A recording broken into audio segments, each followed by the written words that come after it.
Hello friends इस video में हम लोग जानेंगे जो हीट ट्रांसफर होता है उसका क्या क्या मेथड होता है। तो देखिए हीट क्या होता है भाई, हीट एक एनर्जी का फॉर्म होता है और वो एक ऑब्जेक्ट से दूसरे ऑब्जेक्ट में क्या होता है, ट्रांसफर होता है। तो हीट जब ट्रांसफर होगा तो उसका तीन मेथड हो सकता है, एक होता है कंडक्शन और एक होता है कन्वेक्शन और एक होता है रेडिएशन। तो ये तीन मेथड से हीट क्या होता है, ट्रांसफर होता है। लेकिन तीनों में बहुत कंफ्यूजन हो जाता है भाई, कंडक्शन क्या है, कन्वेक्शन क्या है और रेडिएशन क्या है। तो ये कंफ्यूजन आपको हम दूर कर देते हैं। देखिए कंडक्शन का मतलब क्या है, जब सॉलिड में, किसी सॉलिड में मतलब मेटल में अगर हीट एक एंड से दूसरे एंड में फ्लो करता है तो इस प्रोसेस को बोलेंगे कंडक्शन। तो कंडक्शन के थ्रू जो हीट पास कर रहा है वो किसमें करता है, सॉलिड में करता है। और सॉलिड में भी कौन, जो मेटल होगा, मतलब जो हीट का गुड कंडक्टर होगा। तो हीट का गुड कंडक्टर जो सॉलिड होगा उससे हीट पास करेगा एक एंड से दूसरे एंड में। जैसे यहां पे देखिए इस रॉड को अगर आप किसी फ्लेम पर, किसी मोमबत्ती पे रखते हैं तो एक एंड गर्म होगा और ये हीट यहां से यहां होगा, क्या होगा, पास करेगा। क्योंकि हीट जो फ्लो करता है वो हॉट से कोल्ड की तरह फ्लो करता है। तो जब सॉलिड में हीट का फ्लो होगा तो उस मेथड को कंडक्शन बोलेंगे।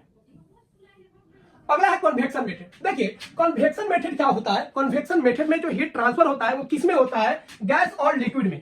तो लिक्विड में और गैस में जो हीट का ट्रांसफर होगा उस मेथड को कन्वेक्शन बोलते हैं। क्या होता है उसको समझ लेते हैं।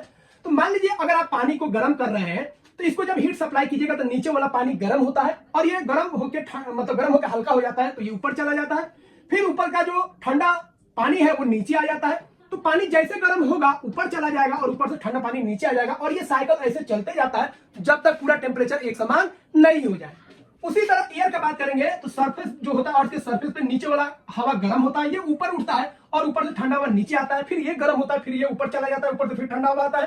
क्योंकि ठंडा हवा भारी होता है और हल्का हवा, जो गर्म हवा होता है वो हल्का होता है, ऊपर चला जाता है। तो इस तरीके से एयर और पानी जो होता है गर्म होता है। ठीक है, इसी तरह हम लोग का एनवायरमेंट भी गर्म होता है। तो इस मेथड को हम लोग बोलते हैं कन्वेक्शन मेथड। ये किसके लिए होगा, हीट और किसके लिए, गैस के लिए।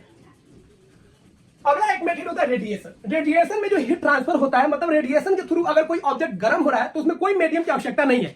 जैसे सन से जो हीट आ रहा है, लाइट आ रहा है, उसको पहुंचने के लिए कोई मीडियम की आवश्यकता नहीं है, क्योंकि एटमॉस्फेयर के बाद जो है कोई एयर नहीं है, वैक्यूम है।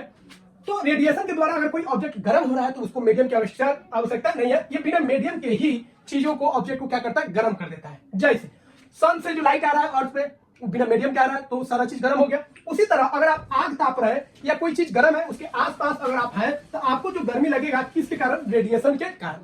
ठीक है, हवा नहीं भी रहेगा, कोई ऑब्जेक्ट अगर गर्म है तो उससे आपको गर्मी मिलेगा, किसके थ्रू, रेडिएशन के थ्रू। तो रेडिएशन के थ्रू जो हीट का ट्रांसफर होता है उसमें कोई मीडियम की आवश्यकता नहीं होता है।